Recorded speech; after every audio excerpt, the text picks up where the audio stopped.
First of all, how many of you are familiar with or have seen the so-called Dux Chuck, as popularized by Jim Duxbury? He was a member of ours for, I think, 1 or 2 years during COVID. And I became fascinated with it, its simplicity and its potential. At its essence, you just take a chuck, ideally with a large capacity. These are 4-inch jaws on a Vic Mark 120 here. And you remove 2 of the jaws. And you clamp in a block of wood that has had, in this case, a 2-inch hole by Forstner bit drilled through it. And it goes in here, and I'm sorry, was your, okay. I coughed, I'm sorry. Okay, I'm sorry. When I first made this, by going as over tightened as I could before drilling the hole, I created these little teeth marks in here so that you can get a pretty clear indication of what is 0 offset, what is an 1/8 inch, 1/4 inch, 3/8, half, and this allows for an offset up to 1 inch. You put those indents in the wood for each measurement? Did I put what in the wood? You said you tightened the jaws and made little marks, and is that for each of your measurements, or? Right, and with dovetail jaws, it's pretty easy, okay, because it definitely creates a bird's mouth kind of thing. Right. If you use stronghold type jaws, that's what Duxbury uses, right, and I first tried that, but I had a hard time at higher RPM and heavier weights. It never flew out on me, but it did progressively go in the direction of the offset. But you marked each offset ahead of time before you started making. Well, I just before I bored the hole, right, I put it in here. Right.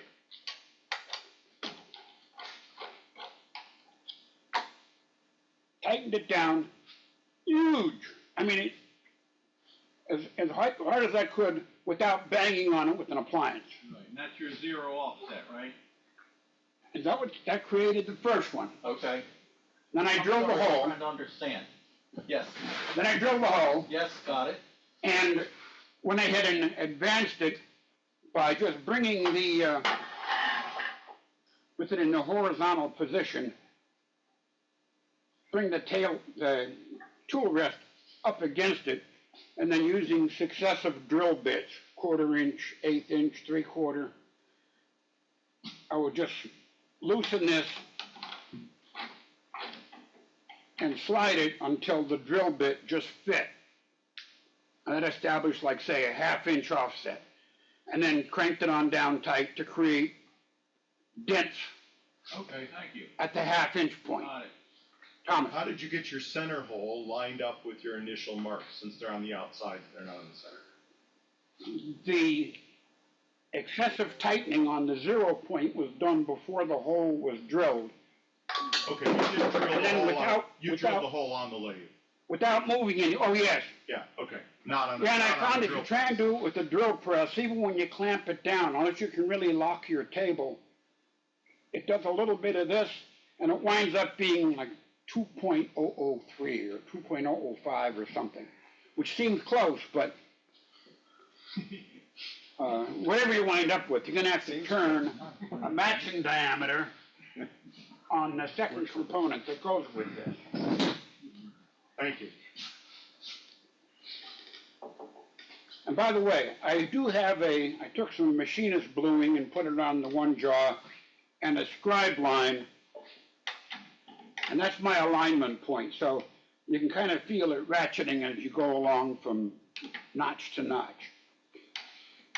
So we're always going to start off at the 0 point.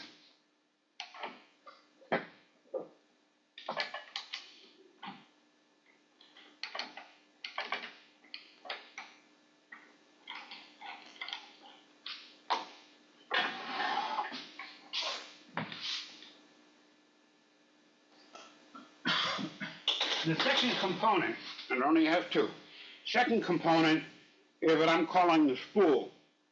And this has been turned, now it turns out the hole was very, very close to 2 inches exact. So I turned this part here to a non-tapered 2 inches and trial and error until it fits snugly. So it goes in there, and that gives you, first of all, it establishes the offset position.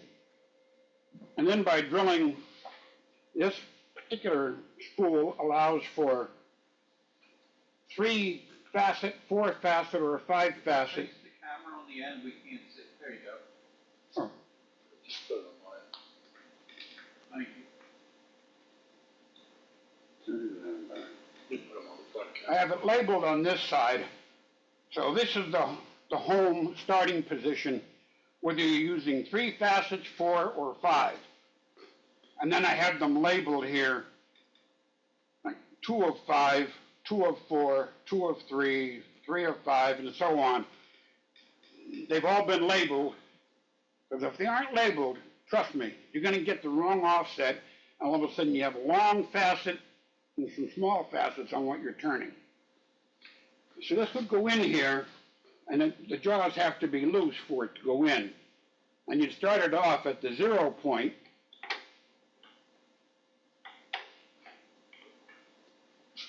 and your workpiece would be screwed onto here. You turn your workpiece round, and then you're going to go ahead and loosen it up, offset it by whatever amount you want.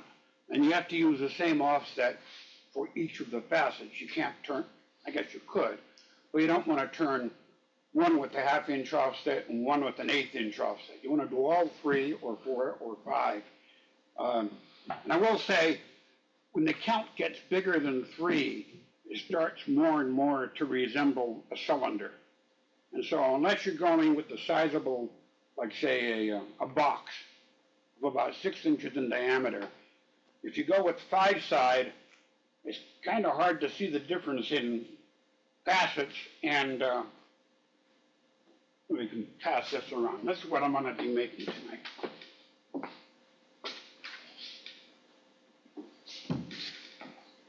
That's a piece of English walnut. That's a 3-facet pattern on there. Barry, some people may not see the slit you have in the compression jaws, and you didn't talk about that. I'm sorry? You have a slit in your compression jaw, right? You cut a slit into the original moving piece, yes? So that when you compress the jaws, it clamps down on the insert. Oh. But you didn't talk about that, and I just want everyone to notice it. It doesn't take a lot to take out all the slop. And thank you, Tommy. And on the face of your piece here, I recommend undercutting and just leaving like the outer 1/4 inch as a proud surface to make sure you don't wind up downstream having any kind of convexity that is going to induce wobble. So they're already tight, but I always want to put it down as tight as I can, well, within reason, as tight as I can get it on there. Let me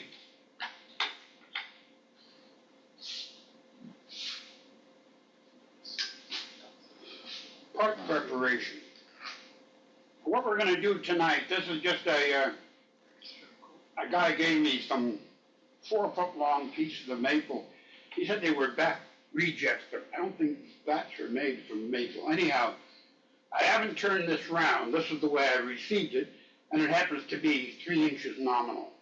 It was turned before while it was wet, and so it's got a bigger diameter here than across here. The only work prep you really have to do, I just used a cutoff saw to cut 2 parallel faces. It was not mounted and trued up or anything. And I've done it with firewood, and as long as you can cut 2 parallel faces, you're good to go. You drill a 1/2 inch hole, about a 1/2 inch deep on the end. The piece goes in there without any particular orientation, unless you're going to do some kind of a segmented piece of wood where you want to have some alignment going on. These are 3 1/8 inch cabinet screws that will go through the entire spool by about 3/4 of an inch. End grain doesn't hold up to threads very well, so that's why I have it protruding that far. And space just keeps me from putting in a whole series of 6 or 8 screws.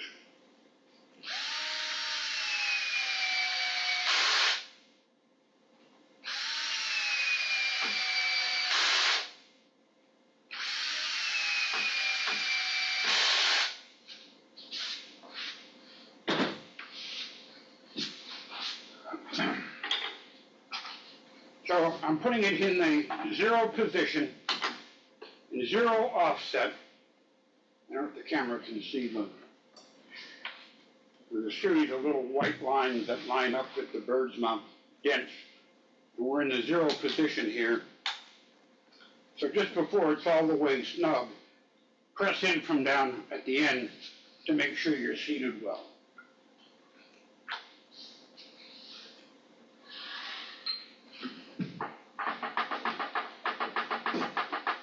Maple runs pretty true, and this is maple, but some woods, like oak, or winter growth, once you push, if you just go ahead and bring in a live center, it can push it off by like 1 growth ring or something. And then you have a false center. And so I like to use a center drill.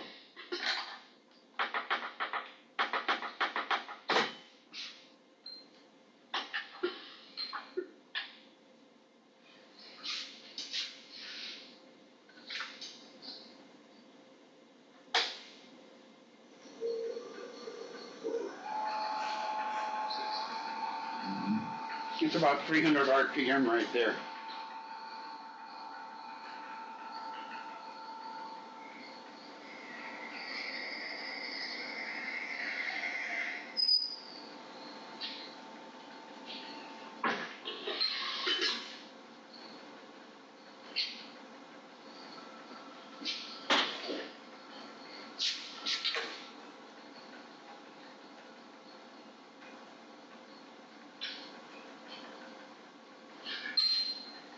And I know this is just going to be like a bud vase or a weed pot. The hole could be run down as deep as you want. I'm only going to run it down the length of the bit. Maybe not even that far in the interest of time.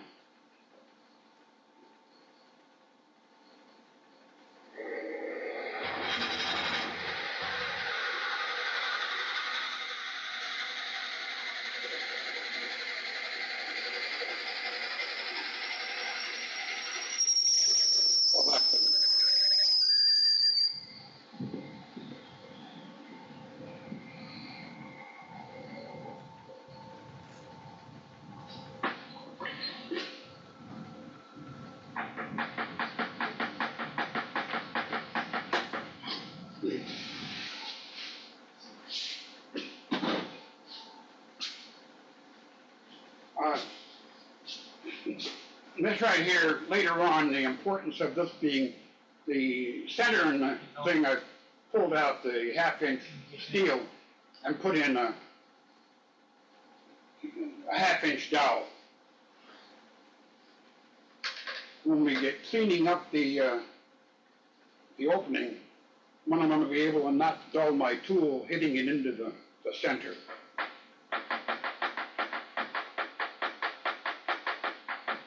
Actually, in my plan, I introduced this much later, but the kind of, I didn't bring up my own center, and the kind of center here, I don't know where the cone point is for it, but that would have a problem with the 1/2 inch hole. Can you get over the camera? I'm sorry? Get the top camera. We can't see what you're showing on the camera. No one can see what you're showing. Oh, what I was saying was, these come with the screw-on cone, but I don't see the cone here. I don't know where it is, but with the cone, it would of course center right here. This thing here, I think this is just over a 1/2 inch, and that point is already obliterated, so we can't use this. So I'm just gonna, and I forgot to bring my own center.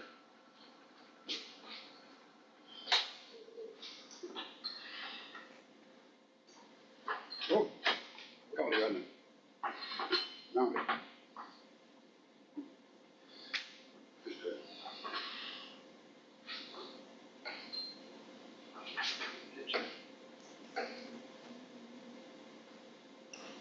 I'm running it all the way so the whole center is rotating here.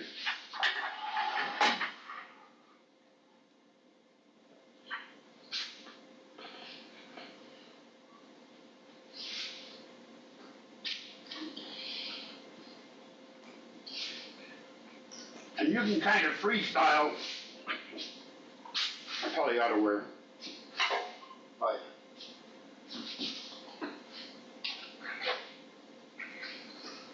I like the shape of where the maximum diameter is right about here, about a third of the way, and the maximum diameter is whatever you can get out of the piece of wood. And then it comes on down about a quarter of an inch, and up here it comes on down so that at the very end it's 1.5 inches. And that's to allow, you can't take it down much smaller than that because you have to be able to catch 3 offset centers when we get doing the offset portion.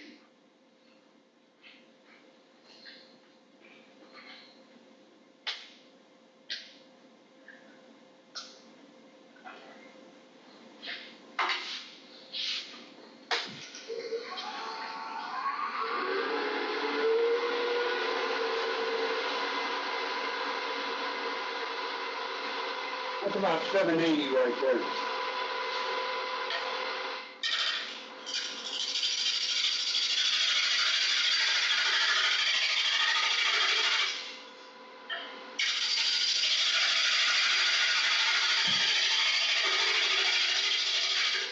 And as I made clear before to this crowd, I am not a fast turner.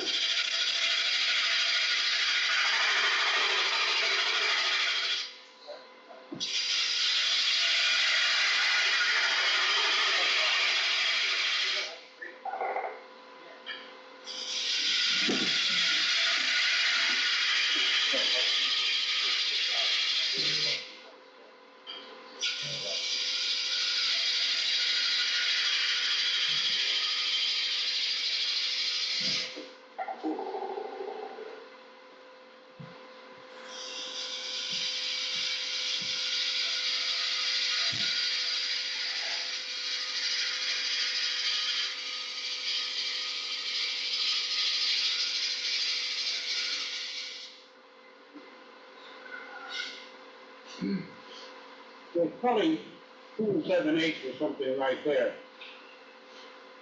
I'm going to go ahead and, starting about here, not very big on marks on this just because it's all freestyle. We're going to come on down here and push this on down. So it's about a 1/4 inch smaller or visibly smaller than the maximum.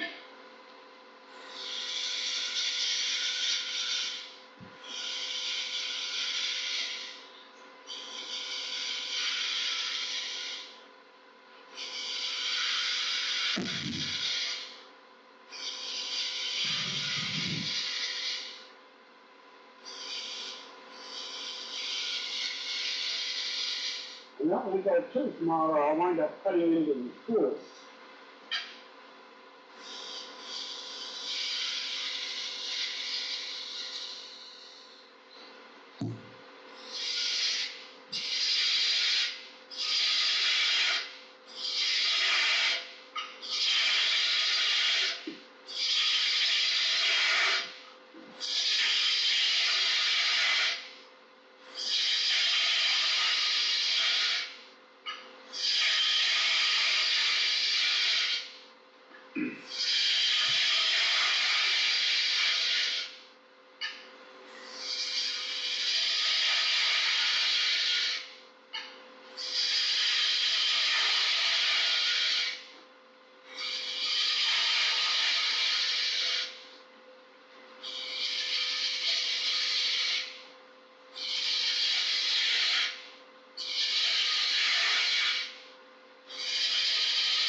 close enough. Nothing fits inside or outside this,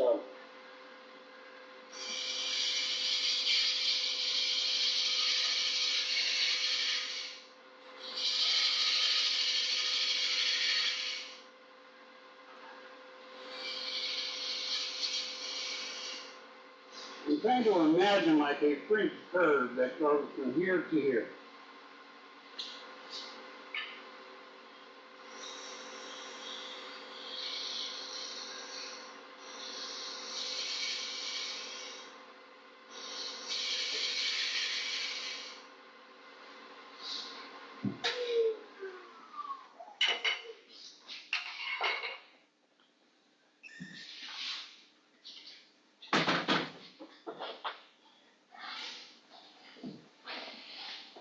After having just said I'm not real big on marks, I'm going to make a couple marks on here. First one's going to be down here. I want to make sure that I'm not going to be, when I do the parting tool, I don't hit the screw. They go in about 3/4 of an inch. So I'm going to knock down about an inch from this end.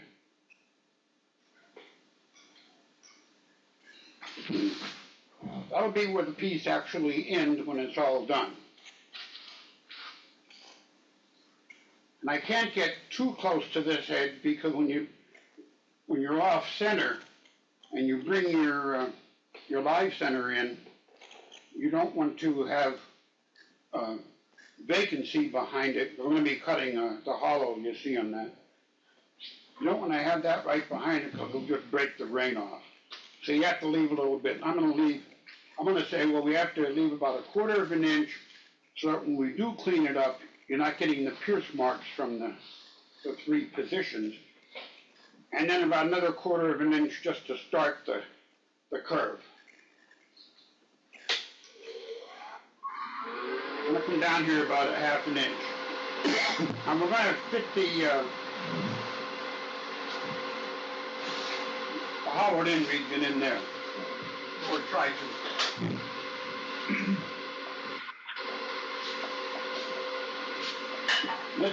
I bought this thing at the symposium, by the way. Thompson had this travel set. There were 3 ground bits on the inside and 1 unground, which I ground into a kind of a negative rate scraper that so far has been foolproof. Right? I can defy a lot of foolproofness with having it, whatever you call it, you know, when the spindle gouge grass.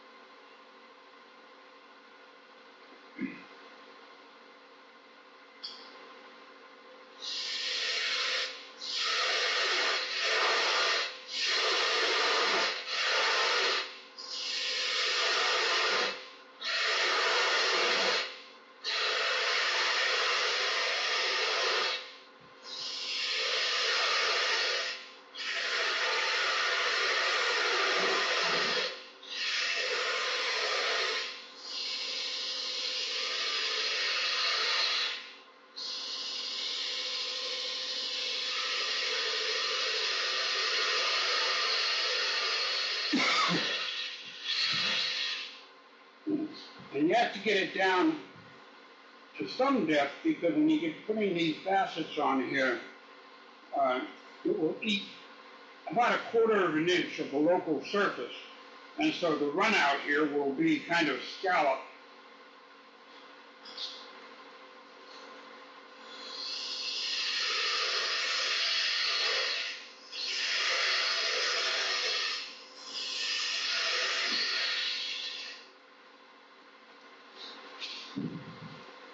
Barry, you're using that like a scraper? You're using that like a scraper? Yes, I am. Okay. And actually on the maple, it produces a pretty good finish, no tear out or anything. Cherry works pretty well too. Walnut is superb for that operation with the scraper. Okay, so that kind of, I gotta,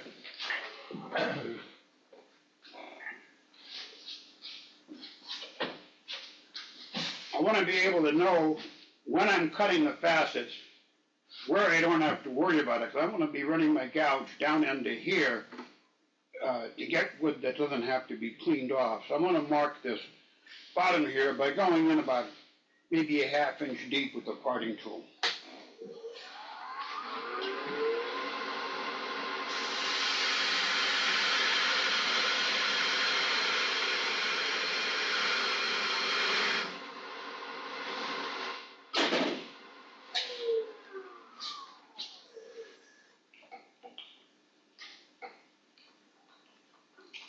The friction in this thing is so high, you don't even have to lock this down.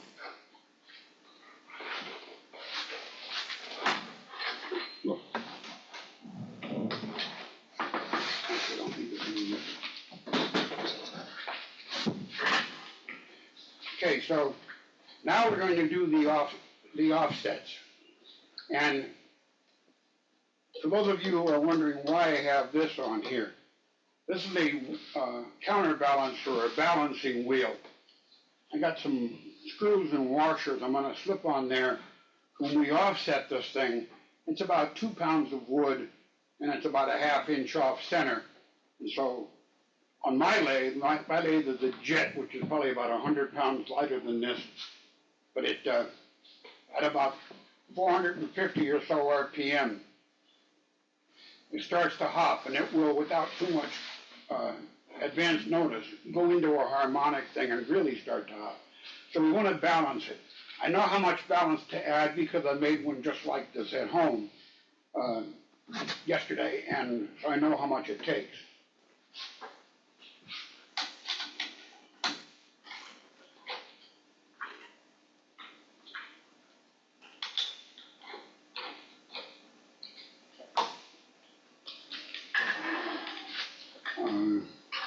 I'll need just to get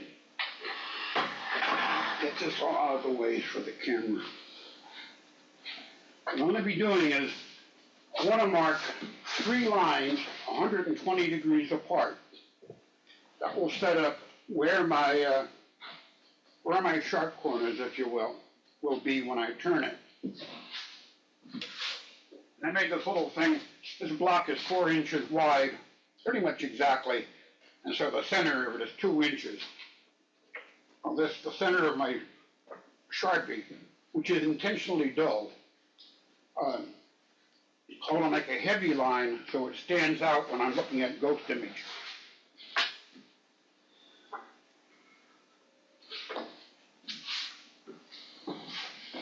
I don't trust the edge on there to keep me square, so I made this little block of wood here.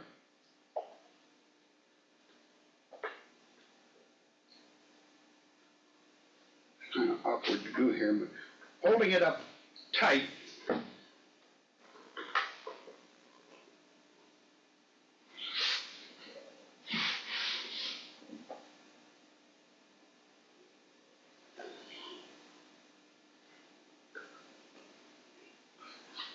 I don't know how to best go about this. I guess so that it faces you guys.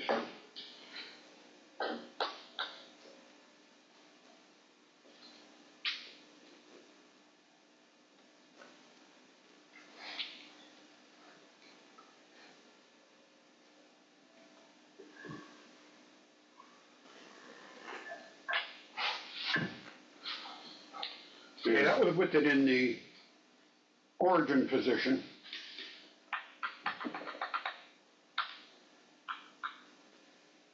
I'm going to advance it to the 2 of 3 position.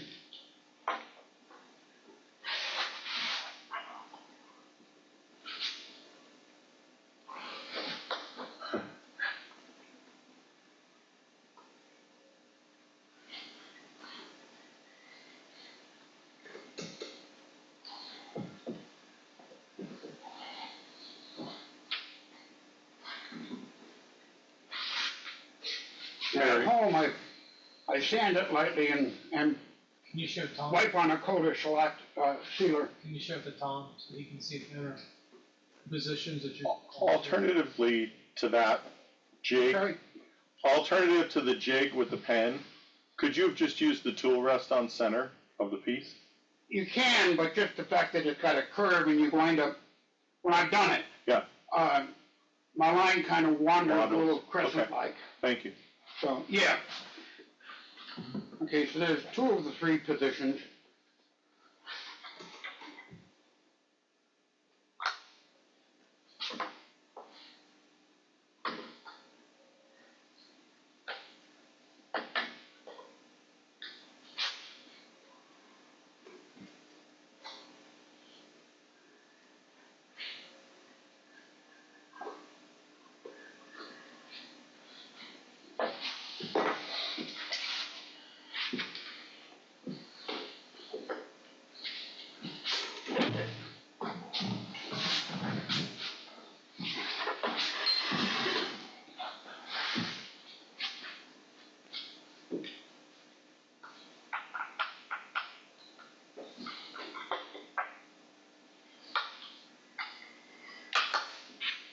It's not important that you return it to the 0 position, but it helps you count. Not that 3 is an impossibly high number. You have to pay attention to the upside and downside on this. So we're going to the 1/2 inch. I don't know if the camera can catch that.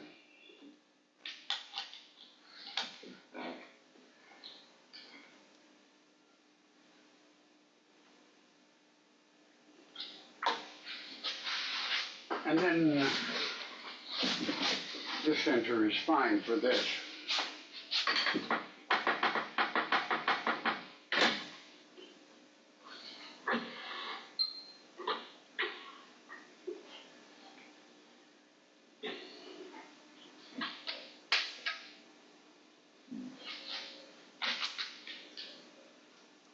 So here you see what's about to happen here. We're just going around an eccentric point. Like I say, we want to go ahead and balance this. These holes are more accessible on my jet.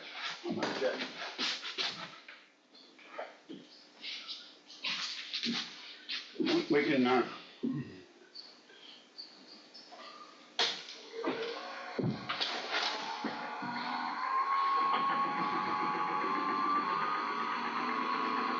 there's 4.5, and you don't want to be doing this when you're doing this. That's the importance of balancing it.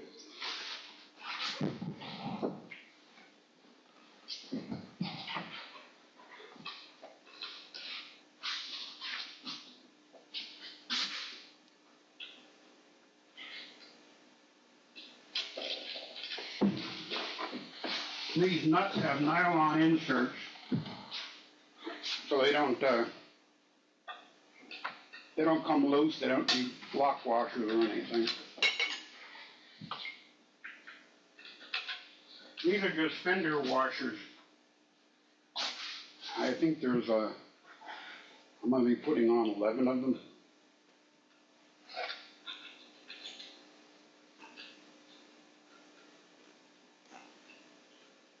Whenever I can get it on.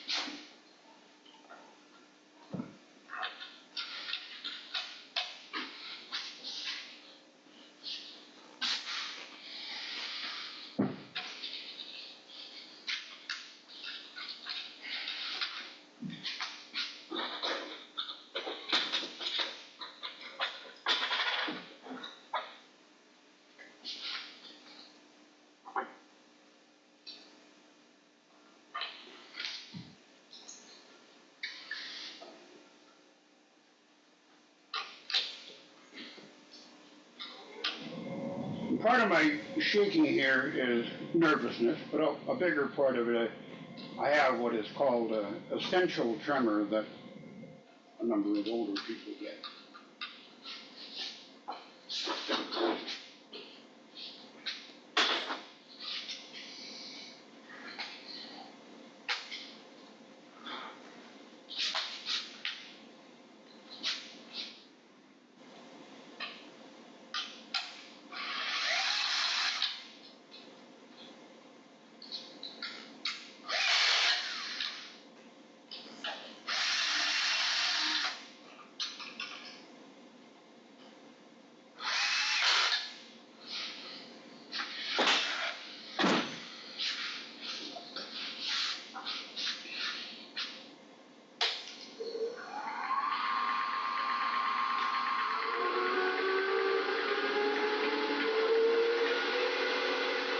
can feel the floor here. We're at 756 RPM. That's good enough.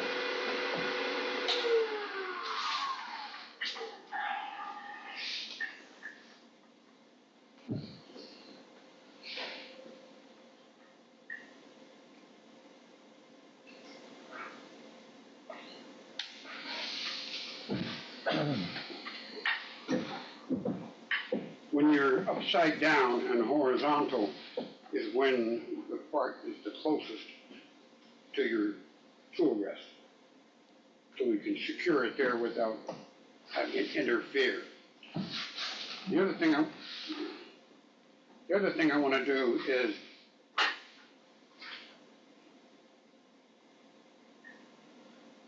how many of you have used a ghost image on turning? It really comes into play here, and I think the lighting in my shop works out for it pretty well. But I've tried white and I've tried black. The black have worked out better for being able to see the lines. It's just got some magnets on the bottom.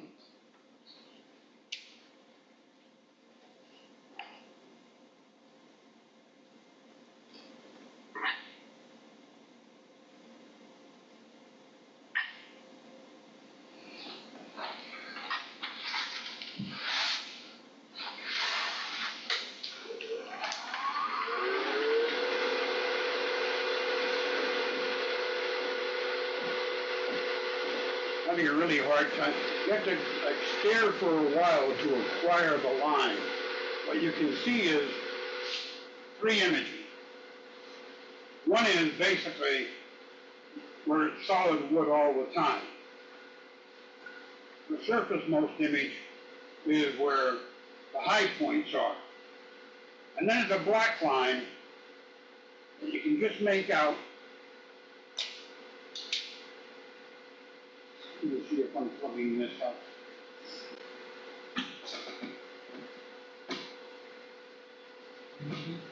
Hold on, can you turn it off?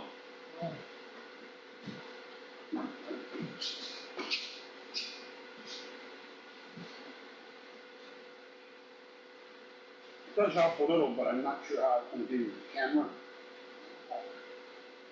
Okay.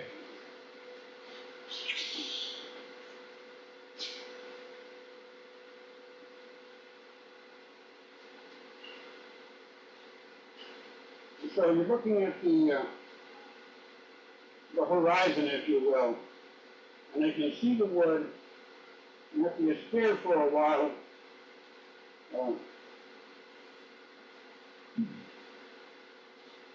you can see the black line going by.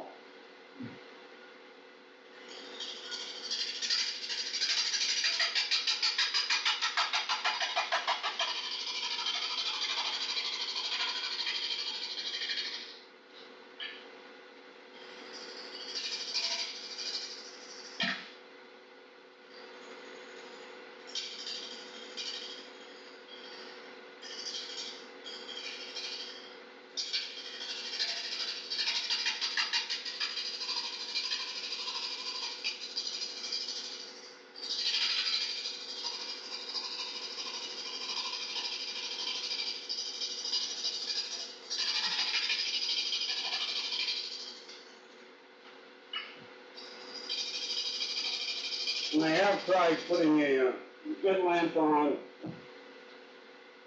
and a utility lamp, and it all detracts from being able to see the black line. I don't know why. I've also tried red, orange, a number of colors for markers. None of them work any better than black.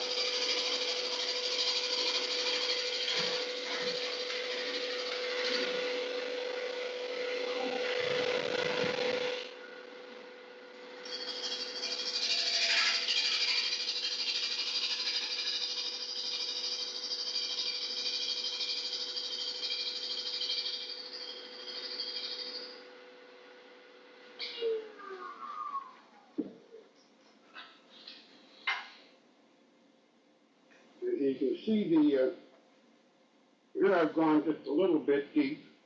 The black line is gone in part. Over here it's gone completely. So I'm just going to clean up down here at this end so it doesn't have that flare, and a light trim up in here.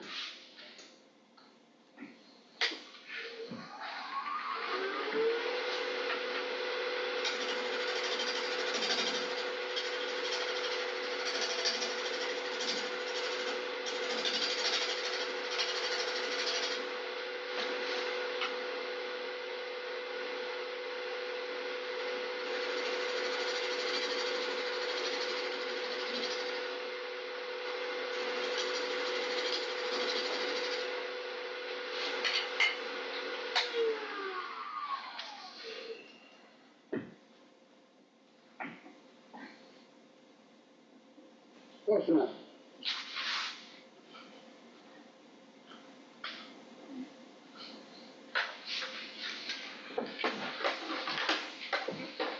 Any questions?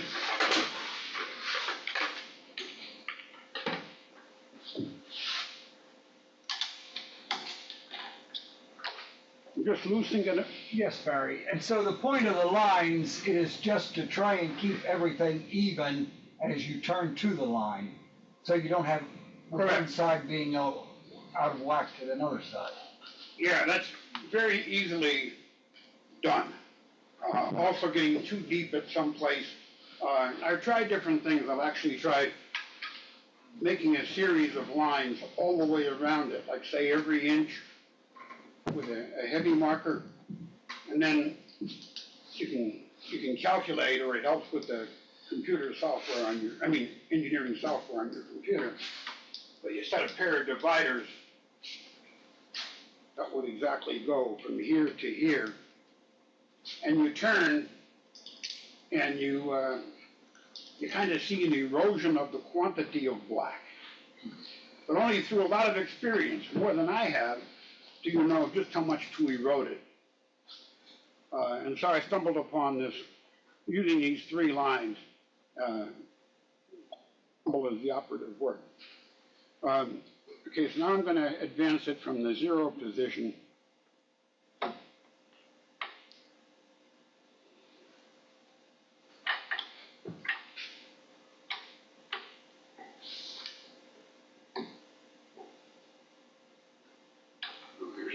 Upside down there.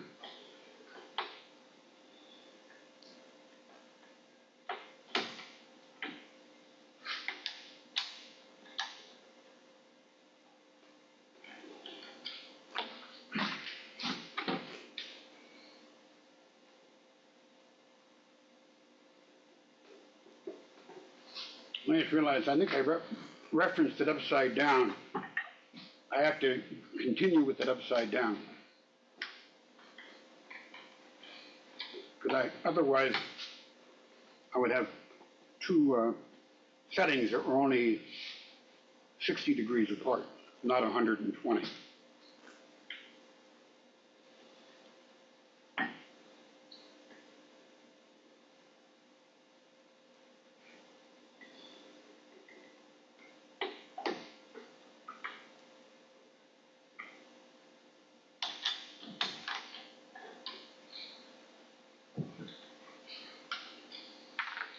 How am I doing on time? 8:05. What's that? 8:05. You got as long as you need, right?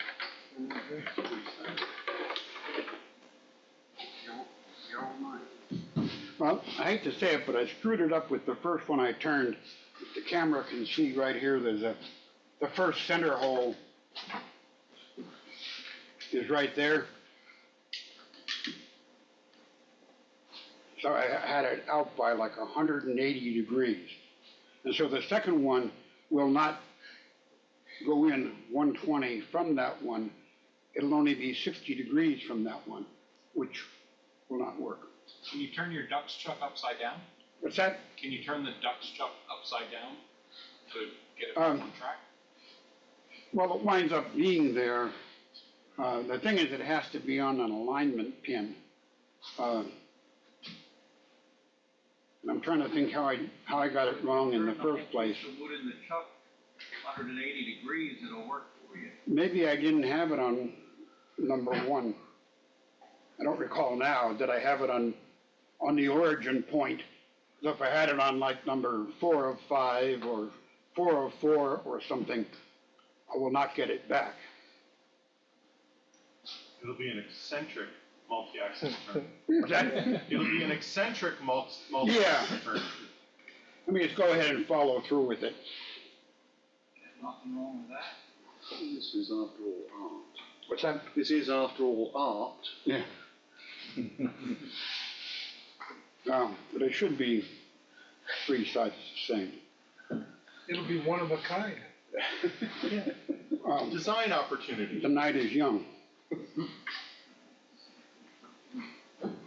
Let go of your OCD. What?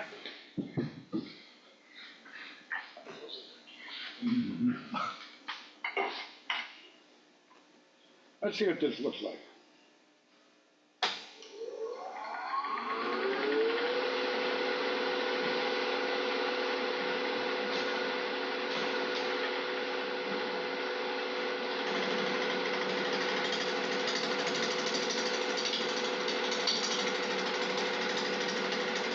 Yeah, I'm getting down to my line real quick because I'm not where I should be.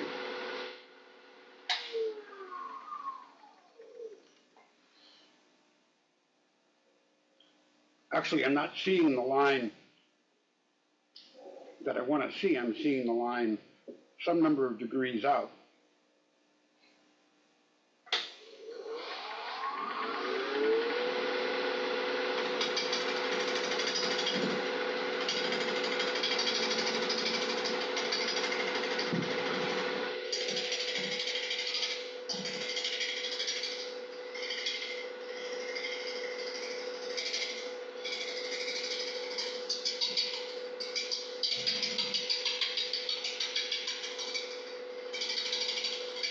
That is, I do happen to have a history of errors in my demos.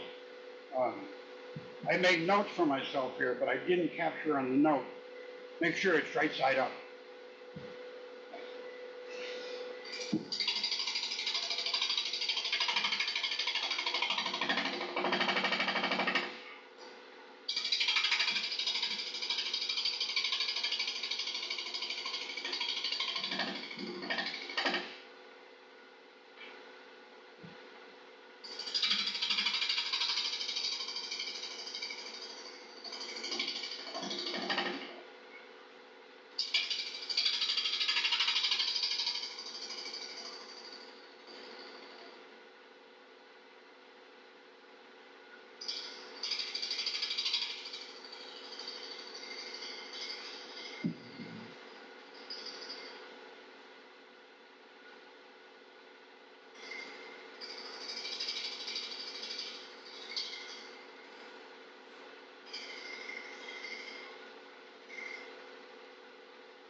Hey Barry, question about counterweights.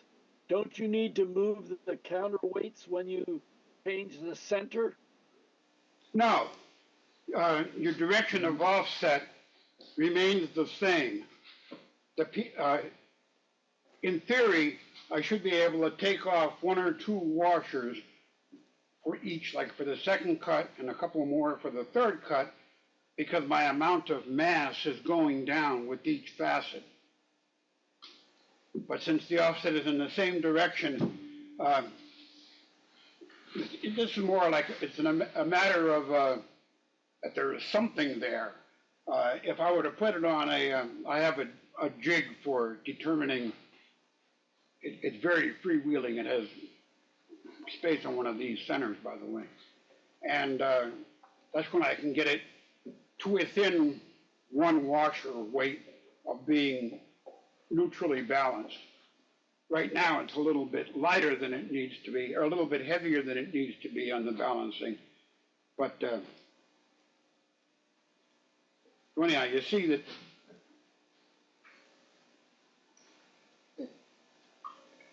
here's the face I'm cutting right now, and it is down to the line, but the facet is over here.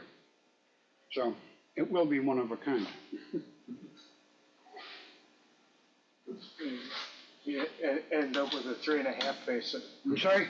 End up with a 3.5 facet. Well, thank you. The solution actually is, tell somebody it was my intent to make it a smaller diameter reed vase. Yeah. Return it true, a 1/4 inch smaller than it was all the way around, and then redo it correctly. But after all of our discussion about timeliness, I'm not going to do that. Very question. Finishing process. Are you finishing after you finish doing facets, or you finishing facet as you go? Like sanding? What was that? Are you sanding each facet as you go, or No, sanding sand it at the end. Okay. Do all three at the end. Ideally, sand it on the lathe. But that'll be the final thing done just before cutting it free of the base. So you have to retrace your steps 1, 2, 3 for each facet again. No. When you're not rotating, we're gonna come back on center for. So you're hand sanding, you're not sanding with the lathe in motion, is what he's asking. No. Okay. Sand with 80 grit on a.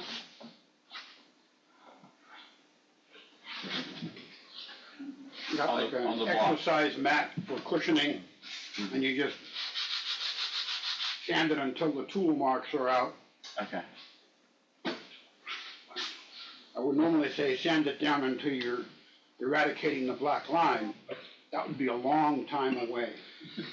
Favorite 4-letter word, sand.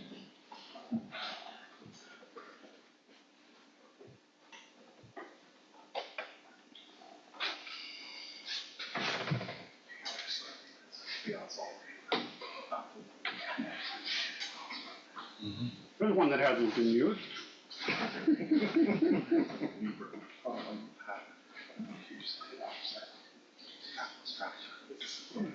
Now these two, first one and the third one, will be 120 degrees apart. You have to tighten down the chuck. Don't forget to tighten your chuck. What's that? Tighten your chuck. Didn't I? Do. We'll see. No.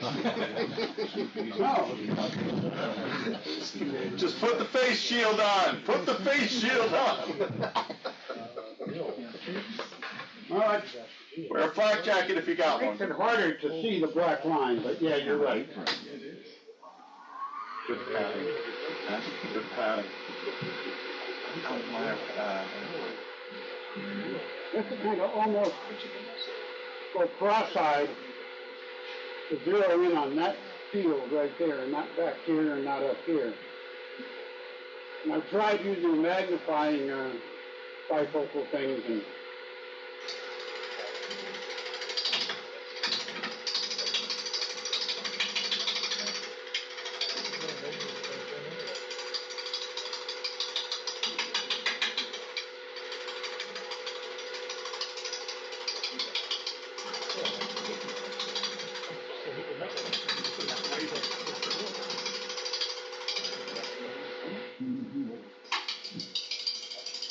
a better way of reading the horizon occurs to somebody, please let me know.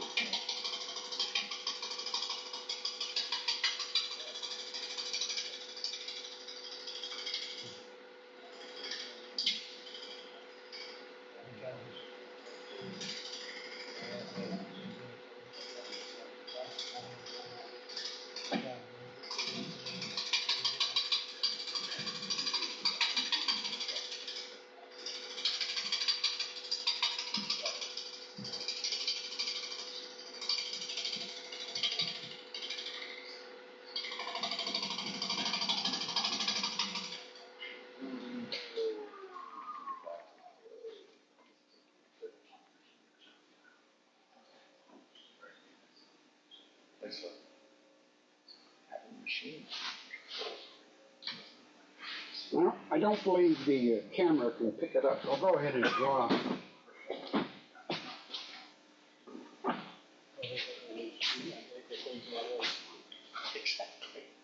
I'm going to draw the facet as it exists right now.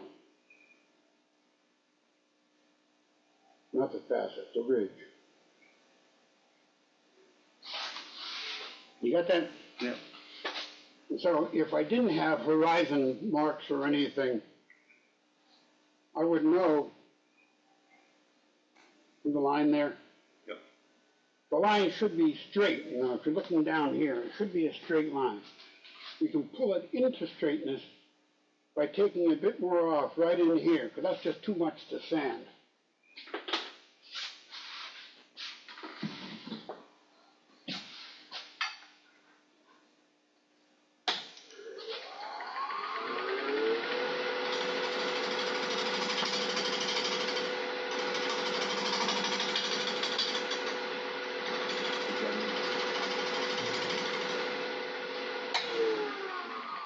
I have watched multi-center turning YouTubes, and nobody has come up with a clearly dominant way to read the horizon. A lot of starting and stopping, starting and stopping. Okay, that brought it fairly true, except I have double facet right here because of my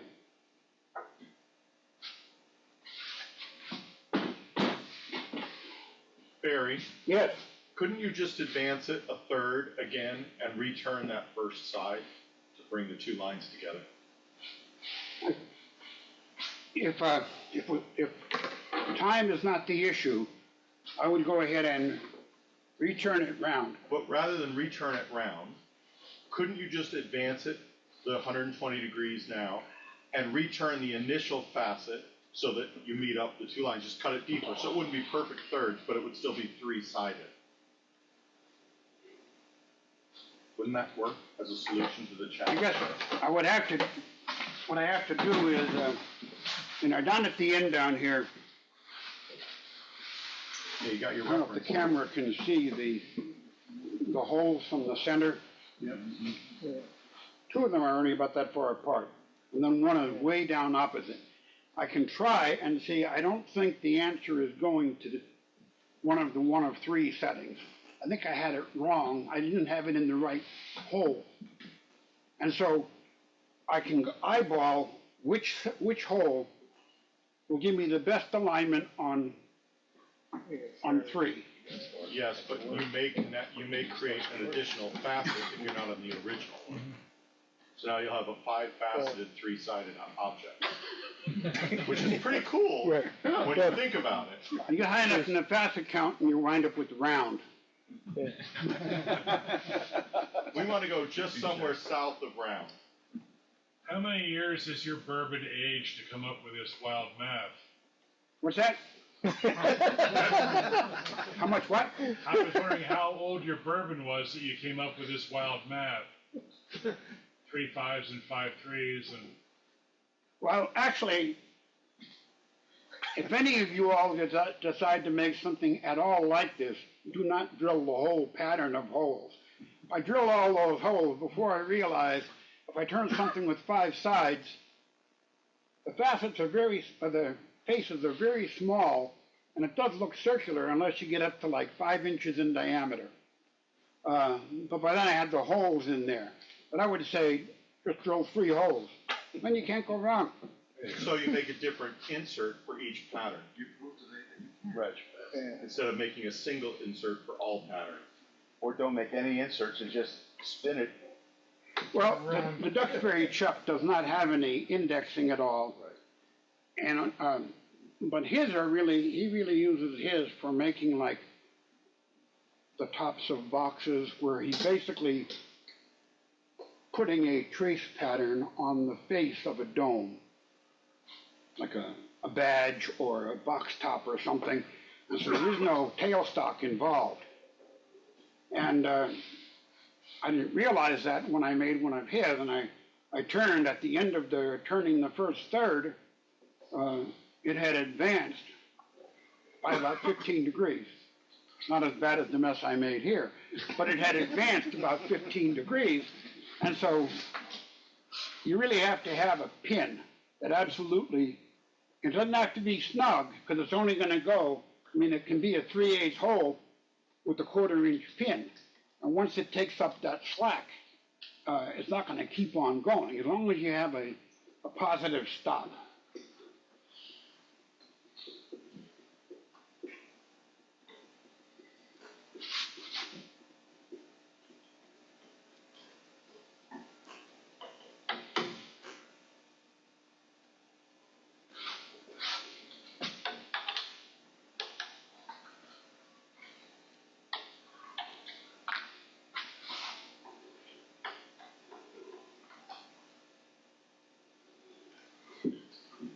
I don't know why I couldn't find it before, but I just put it on 2 of 3, and it looks like it's equally spaced over here.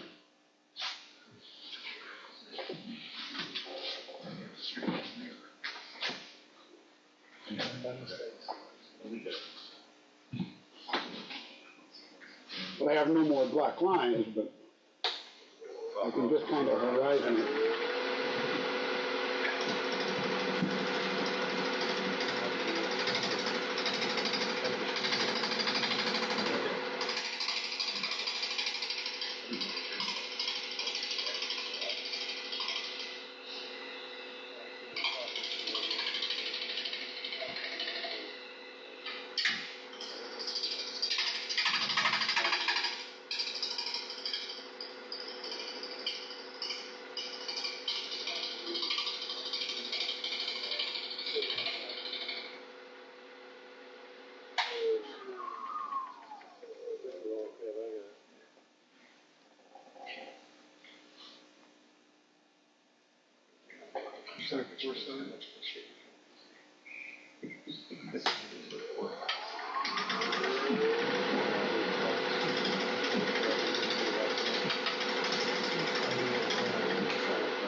I feel like an intermingling of facets here.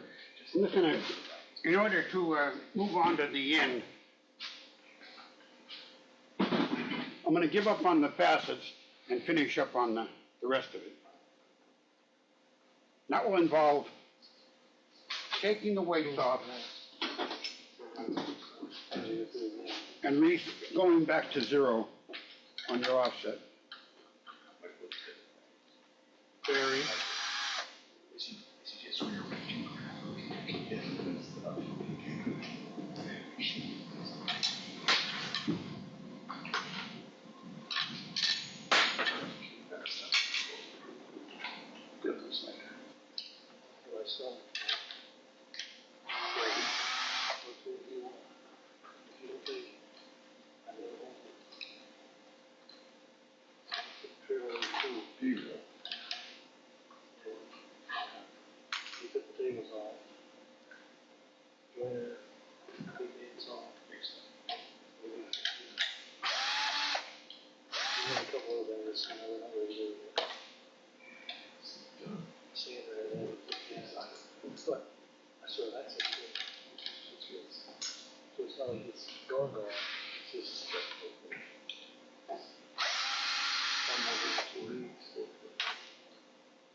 Barry, while you have it in this orientation, what are the inserts you put in the faceplate that are on one end of the faceplate?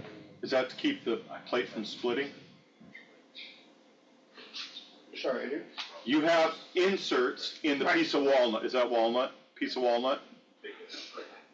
Straight down. Look down on your piece. Oh, originally I thought I could do counterweights by running screws in here with washers.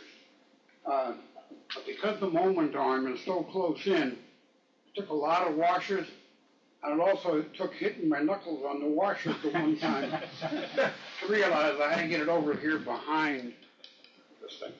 And this moment arm, indeed, if I had a bigger piece of plywood, I would have made it bigger.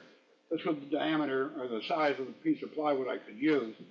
But the bigger it is, the more easily it is to balance.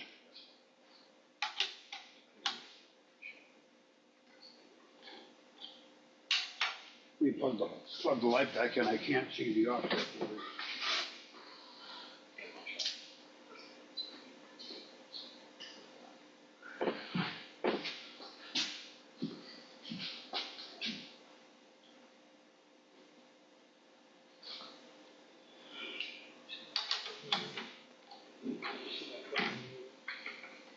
Okay, so we go back to the 0 point, and it doesn't really matter what pin you're lined up with because you're on center.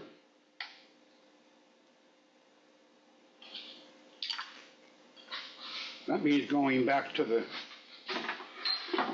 center with the dowel in it.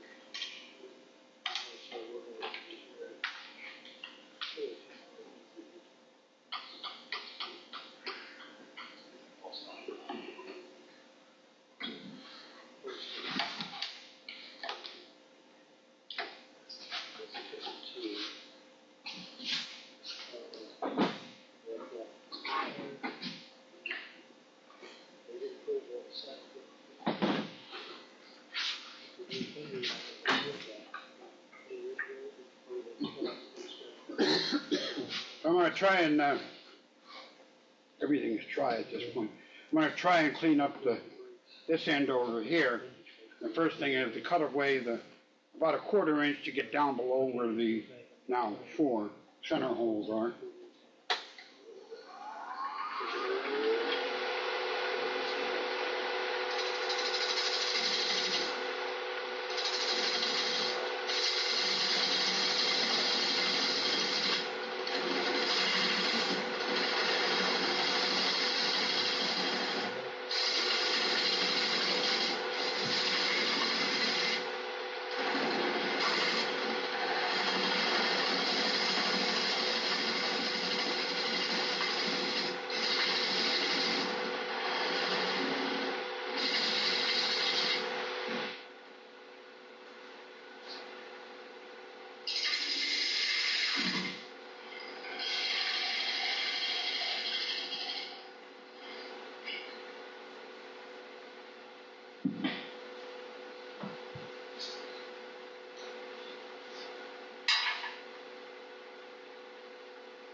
The dowel obviously is a single-use thing.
Better not get too edgy.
Leery about hitting the through.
Yeah.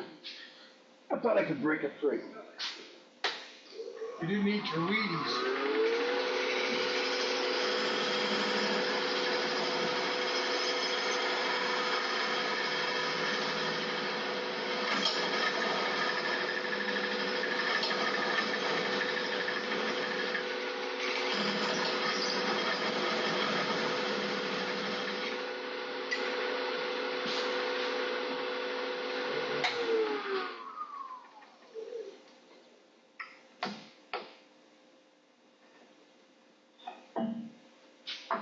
And the bottom is cleaned up. We can take everything off the lathe.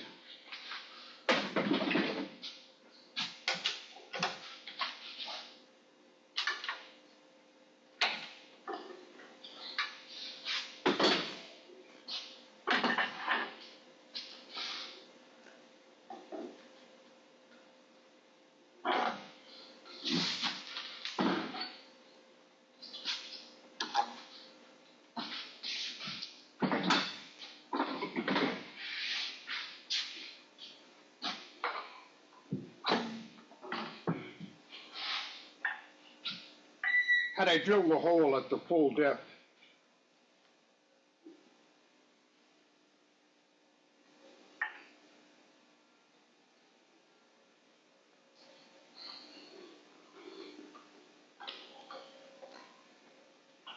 I'm sorry, I forgot that detail when I stopped the depth. But the idea is when you run the hole down here, just using the drill and bring a center point into here, and you can. What time is it? 8:36.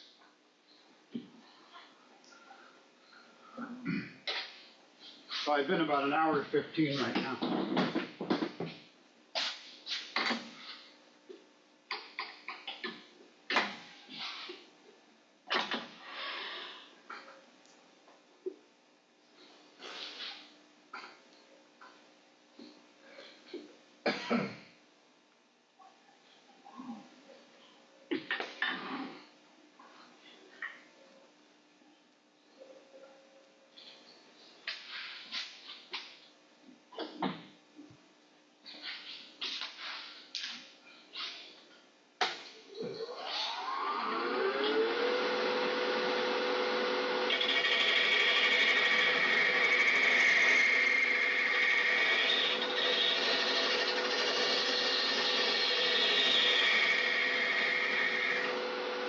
I'm going slightly concave, given that you have 3.5 facets. It kind of stands itself up.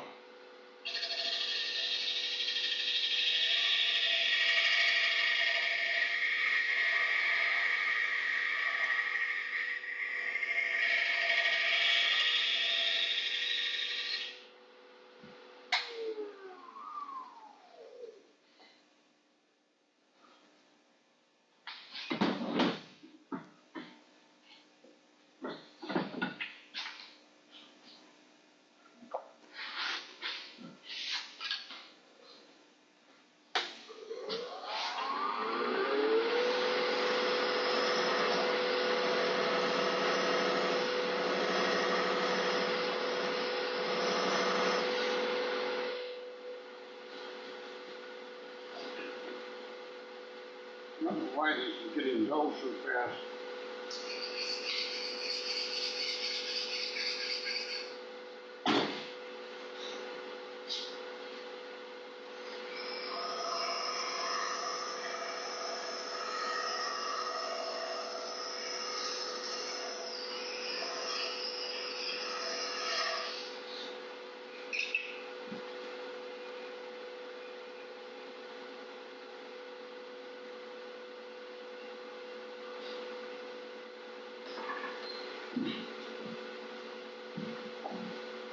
This lathe is made for, set up for a much taller person. Works fine for me. Kind of short for you, isn't it? Now, I know there's a few of you who it's fine for it. I have mine at home set at 42.5 inches. This one I've measured at 45.5.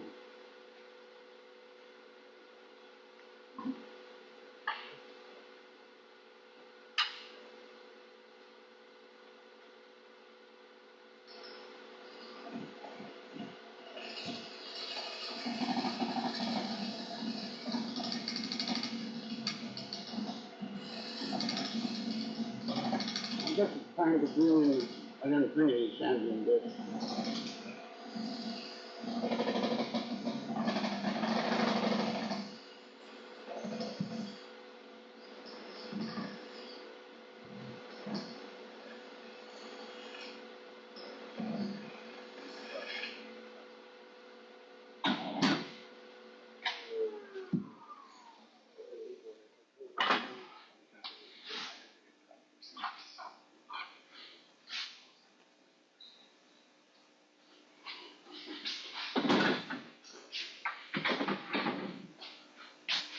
Now, while it was on the drill, would be the time to come in here with,